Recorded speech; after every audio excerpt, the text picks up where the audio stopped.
significant blow has been dealt to ISIS in Iraq, this time with the liberation of the city of Tel Afar in Nineveh province. This means that ISIS no longer has a presence in Nineveh province in Iraq, but of course it doesn't mean that ISIS has been completely defeated or erased from Iraq. They still control the town of Hawija outside of Kirkuk, as well as pockets of territory along the Euphrates River Valley. And as the U.S. coalition statement points out and highlights, this doesn't mean that the fight inside Tel Afar is necessarily over. There are hidden explosives and booby traps, as well as sleeper cells that possibly have been left behind by ISIS. We've seen them do this in other towns that have been liberated, where those sleeper cells go on to wreak havoc on populations that are in these cities.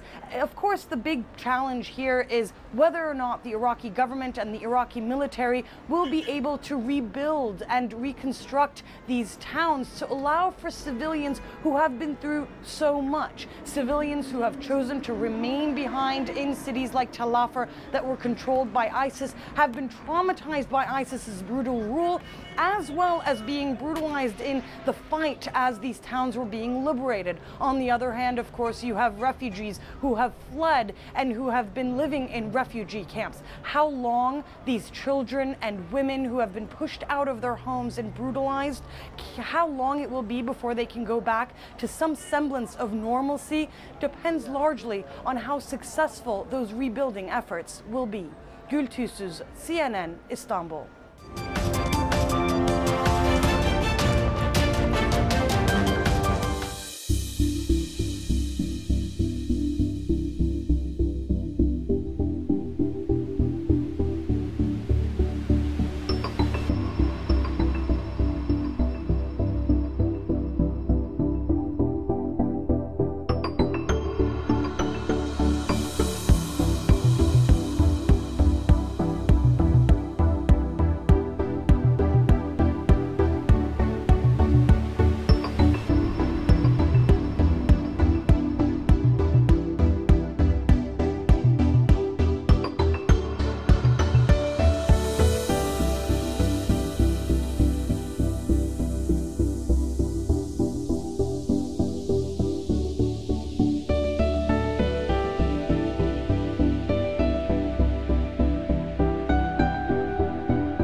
terms of immediate life-saving, no individual human being should worry about their immigration status unless they've committed a crime on top of coming here illegally when it comes to getting food, water, and shelter.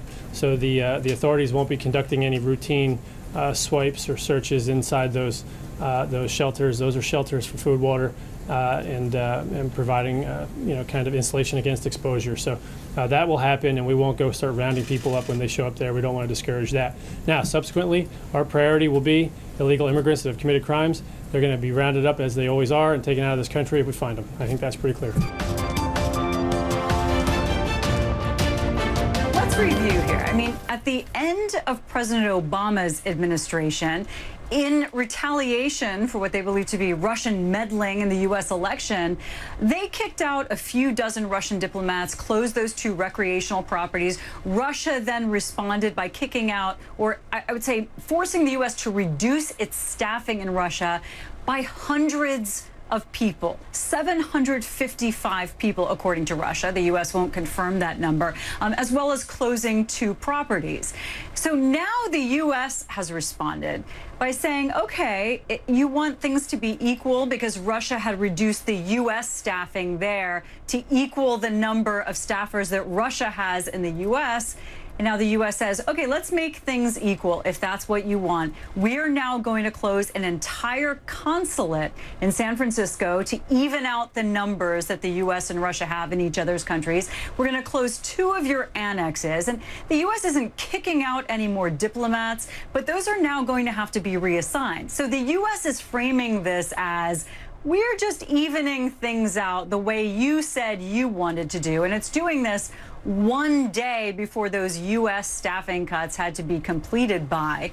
But of course, Russia is seeing this otherwise. Today, they've already called it an unfriendly step and an escalation. And to show you how this might affect their operations, they're saying that their consulate in San Francisco last year issued more than 16,000 tourist visas for Americans. So they want to point out to Americans that this could also inconvenience them. And we'll see if they respond again to this. But it's been a back and forth, just proving how bad relations are, if anyone needed any more proof of that.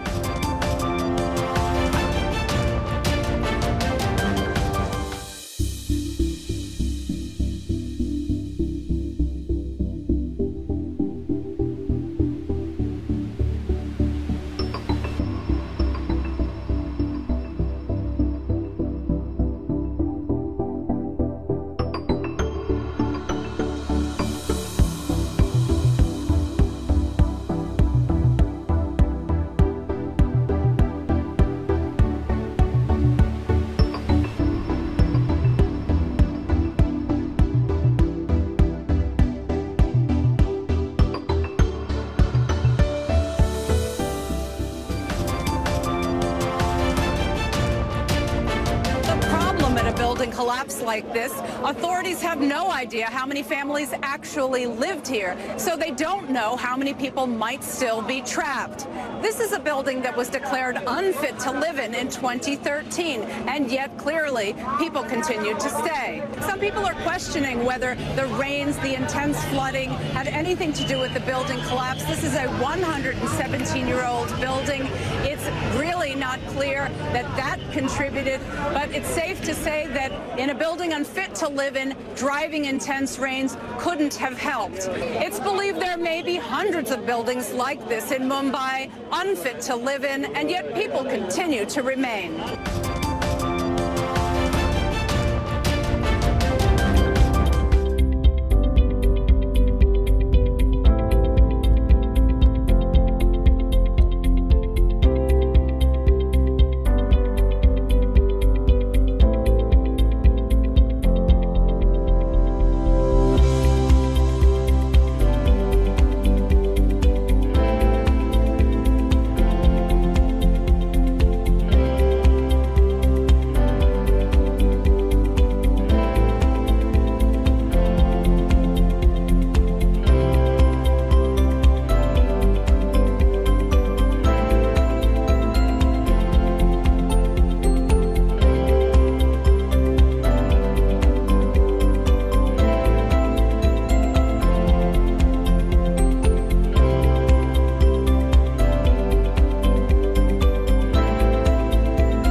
تند و تیزترین منتقد این روزهای آقای اردوغان، کمال قلیچداروغلو، رهبر حزب جمهوری خلق، در گفتگو با شبکه خبری فرانس پرس انتقادات تندی را متوجه اردوغان کرده. قلیچداروغلو اردوغان را متهم به کودتا در ترکیه می‌کند و می‌گوید ما در حال پشت سر گذاشتن یک دوران کودتا هستیم. او میگوید اردوغان یک دیکتاتور است که پارلمان را از چرخه سیاست خارج کرده و به جان و مال هر کسی که میخواهد دست درازی میکند و نام این را دموکراسی گذاشته. این سخنان قلیچداروغلو در حالی عنوان می شود که طی ماه‌های اخیر هم آقای اردوغان و هم قلیچداروغلو مواضع تندتری نسبت به یکدیگر گرفتند. در آن سو اردوغان میگوید قلیچداروغلو از کشورهای خارجی دستور میگیرد و اگر به زودی بازداشت شد تعجب نکنید. اما واکنش ها به تصمیم اقلیم کردستان عراق برای برگزاری همه‌پرسی همچنان در ترکیه ادامه دارد. شاید هیچ کشوری در منطقه تا به این حد به تحولات شمال عراق و سوریه چشم ندوخته و با نگرانی این تحولات را دنبال نمی کند. به ویژه این احساس نگرانی در میان ملیگرایان ترکیه بیشتر به چشم می خورد. آنها می دانند که رفراندوم در شمال عراق یعنی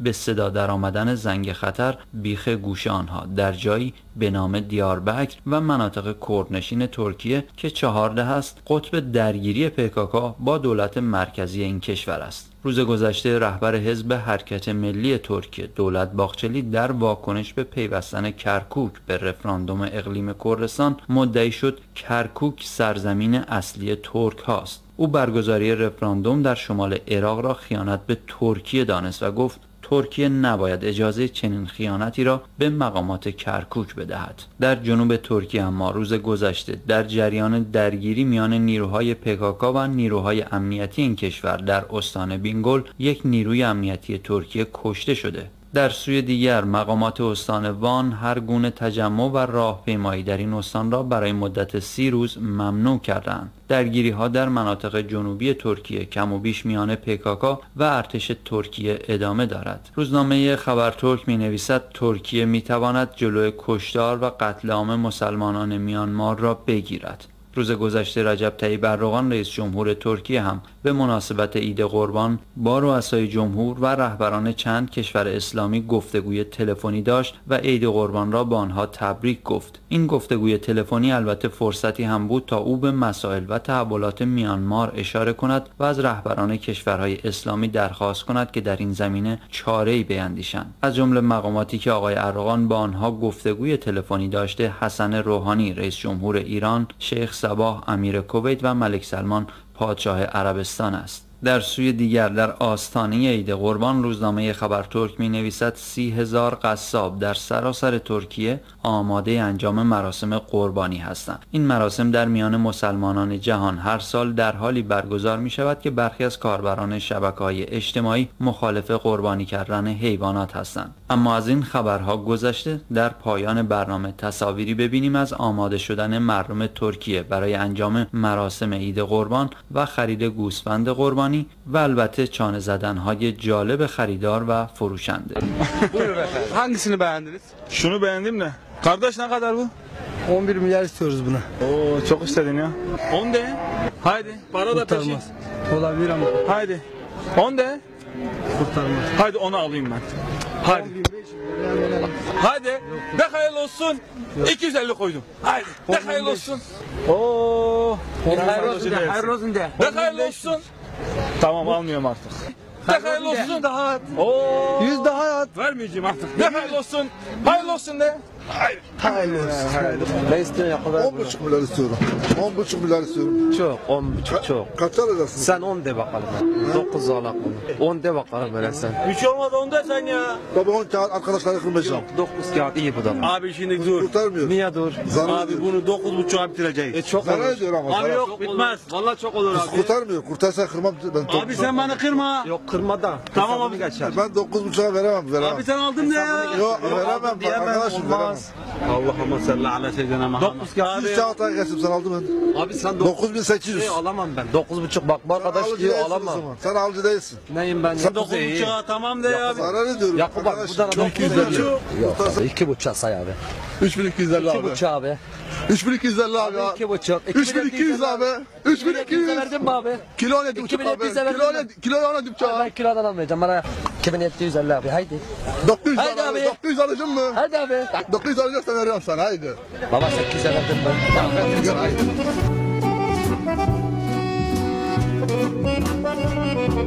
Thank you.